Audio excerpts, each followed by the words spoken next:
should do more episodes where we just sit and drink whiskey. and drink so many whiskeys. Black Velvet. Let's do this. Distilled spirit specialty. No! Oh, God. That's unfortunate.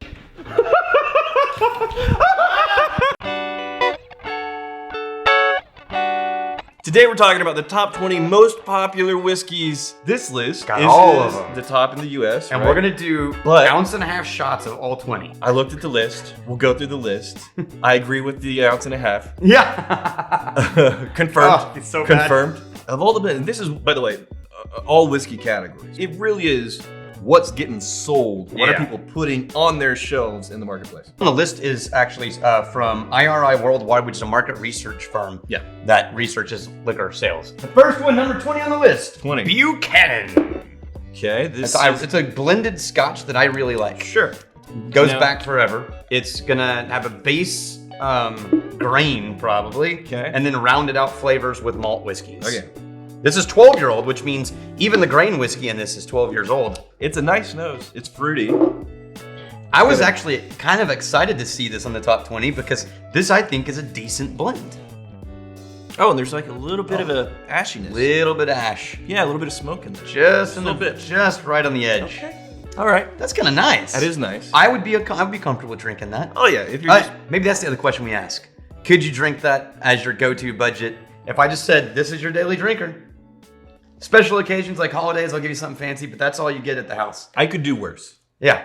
Now, were you surprised this is coming in at number 20? Because you know. Yes. Yeah. Yeah. All of the whiskeys. Of all the blends. Right.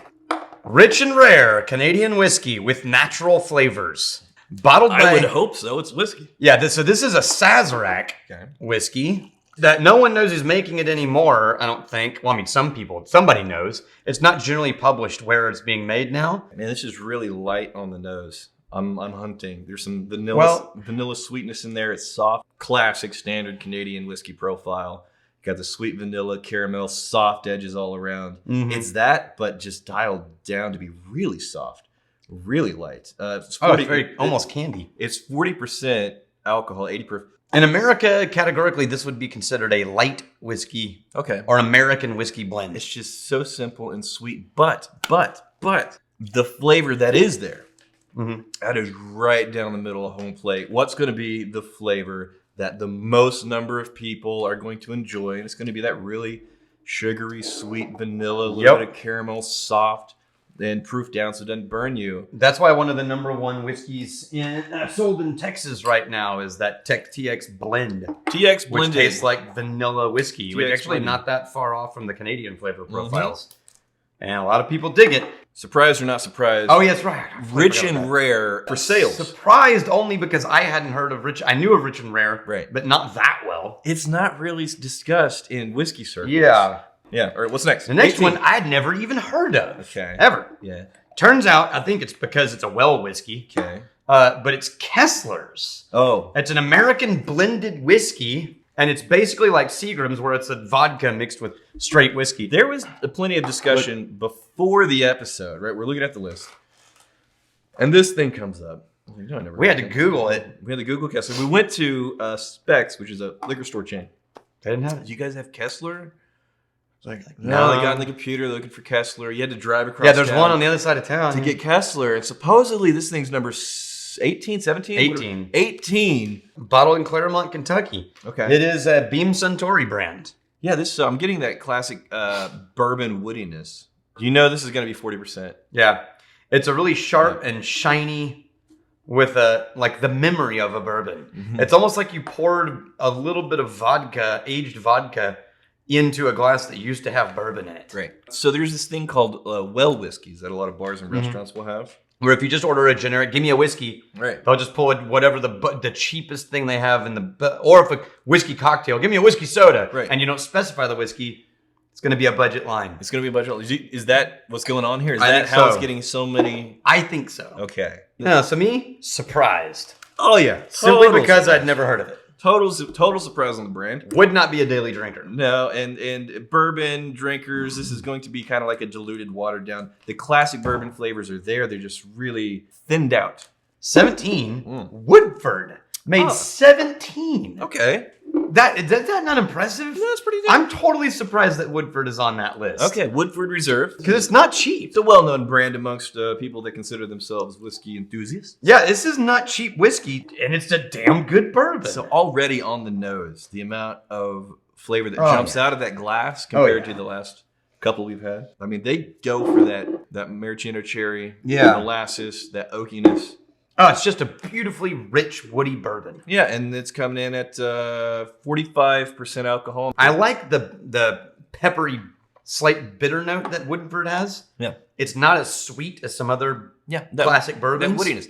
Nice. Gives it some depth there. So I am going to say surprised, but only because it was turning into a budget list until this moment. Daily drinker? Heck yes. Doers! I think Buchanan's is a little bit nicer. Yeah. My memory than the Doers White Label. Okay. Yeah, this is a little less character than the Buchanan's. Yeah, it's going to be a little bit more watery. But I could see this being a well scotch, where it's like, give me scotch and soda. I am getting the tiniest bit of smoke, though. Yeah, it's there. Surprisingly. It's just not as all-involving as the Buchanan's note was. Thinned out sweet floral and a little bit of base of smoke there. Not surprised, even a little bit. Oh, yeah. No, well, the White Label, White Label. It's known for being everywhere, having tremendous distribution, easily accessible. But for people that are getting deep into the whiskey scene, they quickly start to realize that there's more complex, nuanced whiskeys to enjoy. But this could be a good gateway for plenty of people. Oh, daily drinker? Now, not surprised even What are we on, 15? Slightly. 15 rings in it Canadian Club. Okay. Of course it does. Yeah. I'm surprised it's not higher on the list. I'm surprised it's not in a plastic bottle. Hey, smells like Canadian whiskey. Vanilla I'm and hunting. I gotta breathe in pretty aggressively, nose pretty aggressively to get the vanilla and the caramel and the soft edges Canadian. Yeah. It is not that different from Canadian Rare. And Rich and rare. Rich and rare, yeah. Yeah. Can't do it, man. They're playing it's just the same not game. my territory. I think the vast majority of these whiskeys in here, right, Mm-hmm. are probably going to be served up in a cocktail. Yeah, they're- or on the rocks, right? I totally agree. And They're going to people be aren't not pouring. neat. Yeah, they're not pouring these to explore the whiskey. They just want to have a whiskey that generally tastes the way they want it to taste in this cocktail. I'm betting that the people who walk in saying, I'll take a Canadian Club, the budget one, but neat, please. Right. I'm betting that's a small category of human. Absolutely. Surprised? Absolutely not. Daily drinker? No. Yeah, I agree. The next one is Brown Foreman's answer. So Brown Foreman wanted to basically step onto the battlefield of Canadian whiskey. Yeah, so Brown Foreman did Canadian Mist. Okay. I'm wondering exactly how different it is from Canadian Club. Oh. Is it? It's distilled at Collingwood.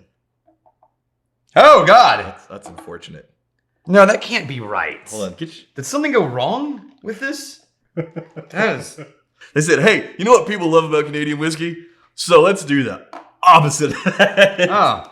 This is not friendly, There's this sweet, weird, desserty. This is musty- like a almost a sour funkiness on the nose. Yeah. Hold on. I can't do it, man. Almost like Oh, it ruined the glass. like an acidic. do glassware. It's like the rare Canadian hobo. Yeah. You don't really associate Canada with hobos. hobos. And look, the hobo lifestyle is very attractive to me in a lot of ways. I could totally be an amazing hobo, but if I were a Canadian hobo, I'd be rocking the Canadian. I am Mist. not surprised this is on the list. Yeah, of course, a budget Canadian's going to be on the list. Daily drinker, I wouldn't touch this with a 10-foot Know what it pole. is? Ringing in at number 13 is Southern Comfort. I'm pretty sure it's not straight up whiskey though. Well, so they've taken a spirit whiskey, Okay. and they have returned it to actual whiskey as the base. Okay. So they got that going for them. Sure. And then they flavor it. So they put it on the whiskey list for some reason. Yeah, then they add spices and flavoring. What's- Now, Southern Comfort, What's the category? it's a distilled spirit specialty. It may start with a spirit whiskey, but it's not a whiskey. Put yourself back to when this existed. At the time, there was a whole bunch of shady moonshine whiskey out there. And bar guys were trying to figure out, how do we make this drinkable? Right. So they started taking the shitty whiskey and adding all kinds of flavoring stuff to it Right. to sort of like make it palatable. Sure. And that's the era at which Southern Comfort showed up in the world. Okay. Whoa! Did you smell it? I did. I don't know if I can Wow. drink it. If I drink it, will we be able Wow. to taste anything else after this? Wow, it's like it's black licorice and soured root beer. It's just candy. It's liquid candy. That's what this is. They're root beer candies. Yeah. But in an alcoholic beverage. Surprised it's on the list. Man, it stays with you. It's not surprised. The Smarties, the powdery sugar Smarties aftertaste. We know most people aren't going after these with a neat pour and a Glencairn. Yeah. We know that. It's fine. Now the next one. But we're just tasting them in and of themselves. Bullet Bourbon, Kentucky Bourbon. Yep. Okay. That's just a classic Kentucky bourbon. You got the oakiness, the honey, and the apple. It's way sweeter than the Woodford. Yeah, it doesn't. Well, way more. It doesn't have nearly as much oakiness. No, way more candied sweet and less barrel spice. But the barrel does show up because of the new oak requirement of bourbon. Yeah, it's just a good. If you like a sweeter bourbon versus the Woodford's oaky bourbon. Yeah. Surprises on the list? Absolutely not. No. Daily drinker? Yes, absolutely. And I'm fine with the daily drinker. The Bullet for me stands up surprisingly well with a little touch of ice in there. If it's a hot it day. does. Yeah, it really does. Surprisingly well. The next one I'm actually looking forward to. It's Wild Turkey. Now hold on. This is the 101. Mm-hmm. Did it specify? They just said in general Wild Turkey, but I picked the 101 because I just wanted to drink it. Oh yeah, and that usually comes in really high on the list that we have Magnificent Bastards vote on. And I think Wild Turkey between Bullet and Woodford splits the difference. Not as barrel heavy as Woodford. Yeah. Not as sweet as Bullet. You said smart things. It happened. Wow, though. Man, there's just something magical that happens whenever you get that balance. Oh, yeah. Right? It's just really nicely balanced. Yeah. Surprised? No. No, and daily drinker. Daily drinker? Yes. Yeah, I'd be comfortable with that. Absolutely. Yeah. We're up to number 10. Okay. And halfway was Johnny Walker. Now, they didn't specify a Johnny Walker. They just said Johnny Walker Scotch rings in at number 10. So what was hilarious to me and the photo was Johnny Walker Blue. Was the most expensive, or one of the most expensive Johnny Walkers. It's like $200-ish. Yeah, whereas realistically what's bumping those numbers up is the Johnny Walker reds, the black, and a gold label for the fancy night out. So my question is, how does this stand up to Buchanan's and Dewar's? In whiskey circles, people that really discuss whiskey, it's their hobby. This gets panned relentlessly. But you and I are in the very privileged. Thank you for putting us in this position of tasting well over 1,000 on our way to 2,000 different whiskeys. Yeah, on camera, not including. Now, of all the whiskeys we've tasted, I've had way worse. Way worse. If you think this is the worst thing ever bottled, no, not by a long shot. Now, I will tell you, there is a funky, musty malt note to this that's not in Buchanan's and it's not in Dewar's. I get why some people really don't like it. What's weird is this is sweeter and smokier than Dewar's, but not as ashy as Buchanan's. There's a metallic element in here. Yeah, metallic vanilla. Yeah. Yeah, I could see why you'd be like, nah, I can't do that one. Right. Daily drinker, I don't know, man. That's right on the edge of me being okay with it. I'm going to say no. But surprised? Not even slightly. Mm-hmm.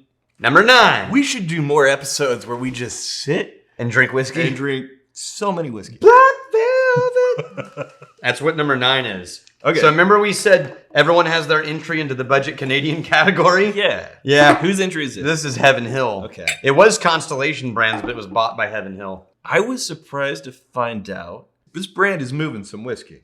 I would put this right alongside like the Rich and Rare. Yeah, where it's like it's not a brand I've heard of. Right. I mean, I should say I have heard of it. It's not a brand I'm familiar with. It doesn't come up a lot. Yes. It doesn't come up a lot. Canadian vanilla, caramel. Tastes just like all the other budget Canadians with just like a 10% variation. Yeah. I think whenever the word whiskey is tossed around, it's easy for the whiskey lovers' ears to perk up and be like, oh, they're talking about my thing. Not usually, no. 9 times out of 10, whiskey comes up and they're talking about, one of the giant brands and they went on a date and they tried something really exotic. It's called Johnny Walker. And then if somebody is truly deep in the scene, Deluxe Buchanan. If somebody's truly deep into whiskey, they recommended this little brand called Buffalo Trace. Yeah. It was delightful. It was nice, yeah. But this is a whole different, like where the money is being spent. Yeah, by the numbers. Yeah. Remember that we all live in the skinny end of the bell curve. Yeah. Not in the fat end of the bell curve. And I don't want to create this dynamic where it's like, well, everybody likes shit whiskey. No, watch the video called What Whiskey Snobs Don't Want You to Know. Yeah. It goes into the subjectivity of this taste and what people want out of an experience is going to vary wildly from person to person. They have different priorities. And if you're a shareholder in a whiskey company, what's the best whiskey? You want to make money. You want to make some money, absolutely. Surprised a little because I'm not familiar with it. Yeah. After tasting it, not surprised at all. Daily drinker, no. I agree. So we're up to number 8. Number 8. So we're getting into the higher numbers now. Okay. Evan Williams. Yeah. Now let's see where it falls in the bourbon territory we've already explored. Almost more of a dry cherry. It's less sweet and a little more sour, but the barrel spice never really comes into its own. A dry maraschino cherry. Yeah. And then dry is the right word. Yeah. Compared to all the others, it's its own animal and it's drier. And we did come off of a Canadian whiskey, so yeah. No, I'm saying compared to the other bourbons. Yeah. Surprised it's on the list? Yeah, a little. Now, I would say I'm not surprised because even my non-whiskey friends, they know Evan Williams? They know of the Evan Williams. Okay. Daily drinker? Sure. All right. Number 7. Seagram 7. What is Seagram I actually 7? know Seagram's. Yeah. And I know I don't like it. Okay. It's another blended whiskey like Kessler's. Sure. Only it's a blended whiskey we've all heard of. Okay. So that means it's vodka blended with straight whiskey. Yeah. Right? Yeah. 40% alcohol, which means it's going to be that shiny metallic vanilla. Well, Canadian direction. And it's like metallic more than vanilla. It's just like a sugary and aluminum can. Yeah.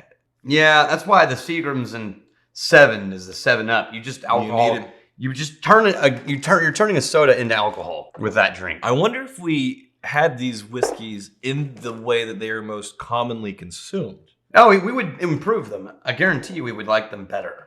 Now, surprised?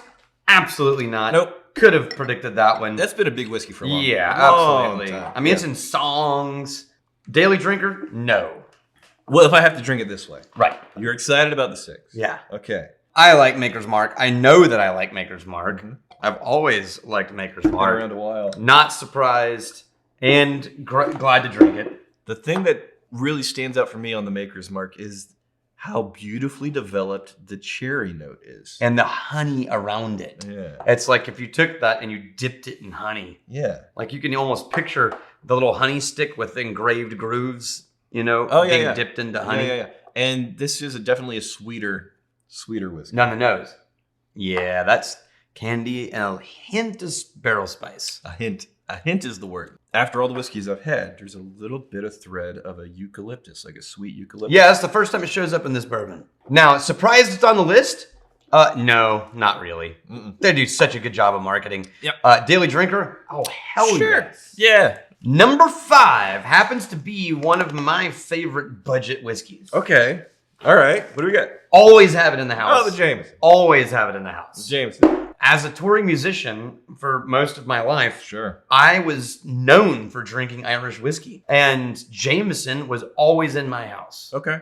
I'm going to let you talk about the notes because I can't be objective. I know that it's budget. Yes. I know that it's sharp and metallic grain whiskey. The thing with Jameson that I think puts off a lot of people is once it gets to this low of a proof, you kind of get this vanilla metallic element with the shortbread, the classic Irish shortbread cookie note. Could there be things that are a little bit more nuanced and developed and matured? It's like, yeah, it's Redbreast. It's Redbreast, absolutely. Or one of those, right? Or the Green Spot. Yeah. They have other offerings, but for the just right down or the center. pot, just pure pot still, like Powers, right? Sure. To me, though, Jameson smells like kick-ass rock and roll gigs. So surprised it's on the list? No. A daily drinker? It already is. You drink daily? Actually, no. Neither do I. Shockingly. I'm required to drink so much for my job. Yeah, exactly. Anytime I get a day where we don't have to shoot videos, right. I'm like, I really don't want alcohol. Now we're in the top of the list. 4 is Jim Beam. You got to say Jim freaking Beam. Jim. Now, we've already had 4 bourbons. Yeah. What's our comparison? Where does this land in the... not as sweet as you may expect. There's a little bit more of that barrel... But it's still much sweeter than Woodford. Brown sugar. Dry. At this high on the list, it's not as sweet as you would expect. Because, higher and higher, you're thinking more mass market. Easier flavors. Rated 5. Dessertier flavors. It's not as sour funk as Evan Williams. And then on the taste, it's a little watered down and smoother than you would expect. And I say smoother in the sense that it's not hitting you with any kind of alcoholic ding. A little bit more rounded off. Some apple in there. Yeah, a little sweeter. Yeah. Not a lot of spice. It's Still prefer wild turkey for me. Absolutely prefer the wild turkey. If we're going for a big name. Flavors. Surprised it's on the list? Nope. No. Now we're into the top 3. Okay. Shit's getting real. It's gonna make you sad. I know it's coming now. It's Fireball. Yeah. Now, and it's not a whiskey. It's not a whiskey. They shouldn't have put this on the list, but it is on the list. Look, people drink what they drink. Whatever, it's fine. But it's gonna be on the whiskey list. It's gonna be a whiskey. It starts with a whiskey, and then they just add a shit ton of cinnamon flavoring to it. It's just alcoholic liquid red hots. Yeah. Yeah. So good luck with that. Now, I will tell you, the other day, I went on a little overnight vacation getaway. Sure.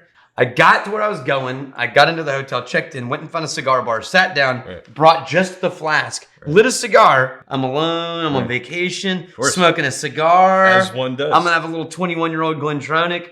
God damn it! I took one sip and my brain went through a lightning round of about, oh God! And someone had refilled my Glendronach 21 with 4 ounces of Fireball. I love you magnificent bastards so much. It took me, I don't know, it's still no one will own up to who did it. The fact that I didn't have to, yeah, one of you guys Somebody did it. is amazing. Oh God, it was the worst. It took 20 minutes for me to not taste that anymore. Okay.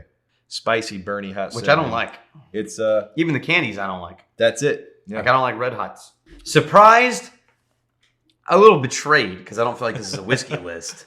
Yeah, so the top 18 whiskeys. But however, most popular. I will tell you that as a consumer, sure, there are plenty of people I know who are like, "Hey, have you had? Do you like whiskey? Well, I've had Fireball." Right. So the general consciousness of people who don't know whiskey, they still consider Fireball to be a whiskey. Before we move on to the top 2, the reason why in the whiskey tribe, rule number 1 is the best whiskey is the whiskey you like to drink. The way you like to drink it. We don't shit on a person for their whiskey preferences. You can have your own preferences about a whiskey, right? Those can be very strong preferences. That's fine, but don't shit on the human being because they like what they like. The reason why that's really, really important to us in this community is because the moment you start attacking a human being, like personally attacking them for their preferences, because they're not getting like a good enough whiskey, or they're not drinking it the right way, you immediately shut off any potential opportunity that human being could ever have for enjoying like a world of whiskey, because they associate from that point on, well, I like this, and that fancy whiskey guy said I was wrong and stupid, so fuck him and fuck just his shut fancy the door. whiskeys.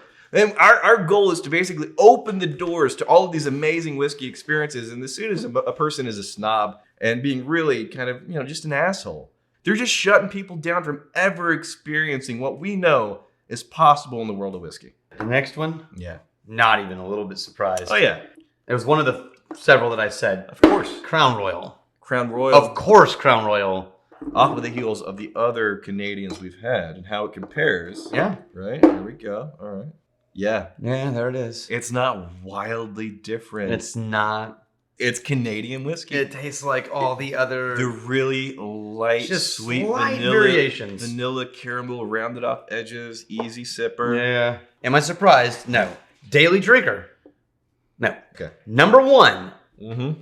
Not even slightly surprised. Yep. Knew it would be on the list. Yep. I'm a little surprised as number 1, but not that surprised. In the U.S., in terms of in this country and the culture in this country around whiskey, the Jack Daniels. Daniels. Tennessee whiskey. Tennessee whiskey. Mash bill wise, it's a bourbon mash bill, but the filtering process changes it into Tennessee whiskey. Yep.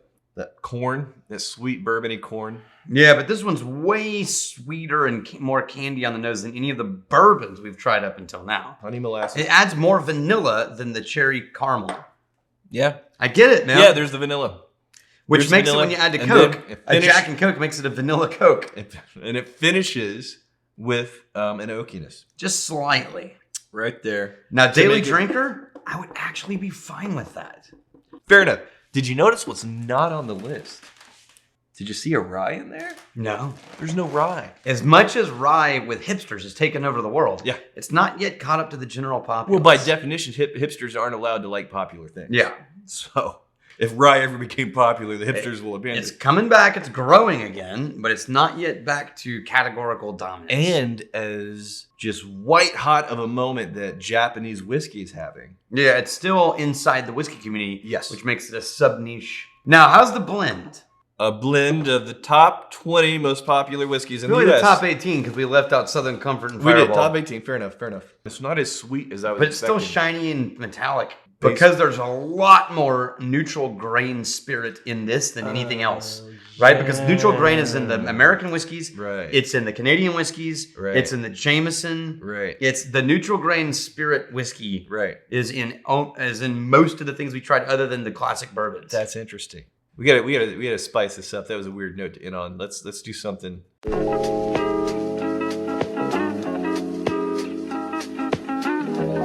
Alright, this is looking pretty good. What do we make here? Guy that walked away. We're about halfway done on putting a barrel stave front to the bar. Yeah.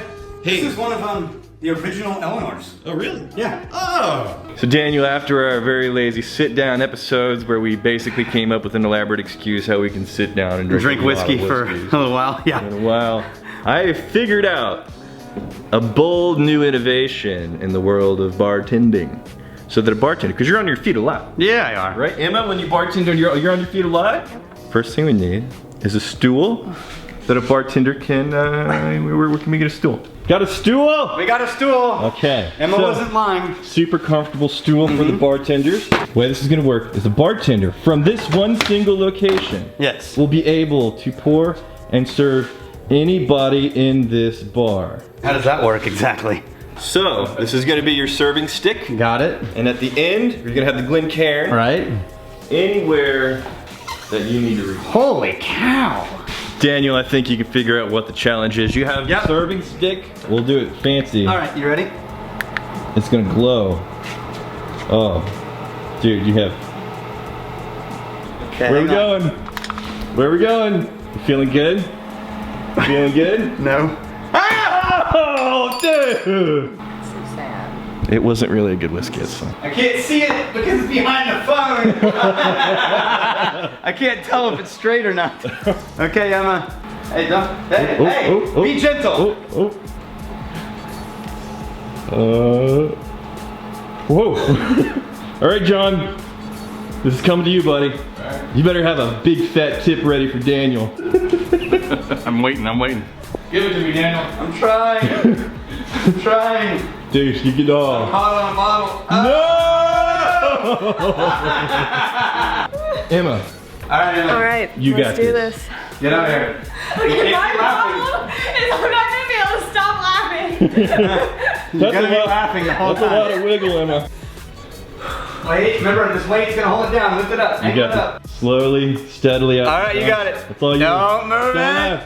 Don't laugh, move Emma. it. Don't laugh. Don't laugh. Oh, what are you doing? All right, so Emma had an idea. So Bring it that over here. little orange thing, Okay. you can You ready, fill Emma? the whiskey in here, Okay. and then you pour it into So you the use Glencairn. the glowing reservoir, Yeah. Yes. and then you're gonna tilt it. Okay. Stable, Yeah. solid, Promise not to. confident. All right. Oh, it's leaking out the bottom. Okay. You're running out of time, Emma. You need to wait quick. The lights are still going. That's impressive. Oh, you're spilling, Emma. You're spilling. Emma, what are you doing? You had it. Can't not laugh. All right, I'm taking over. All right. Now, Daniel, I am helping you out Yeah. because you've proven yourself. Which means you need a bar back assistant. Hold on, I'll sit down too. I'm sitting right down there. too. Okay. Two bartenders sitting down. Very comfortable. There you go. I'm in charge of the refilling. You're in charge of the delivering. You ready? Oh, you're taking it right above the electronics. You go. All right, Emma. You ready? Here we go.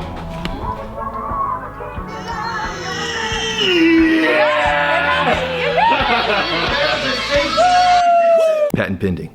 Yeah. We bop and hippity hop and it's happy and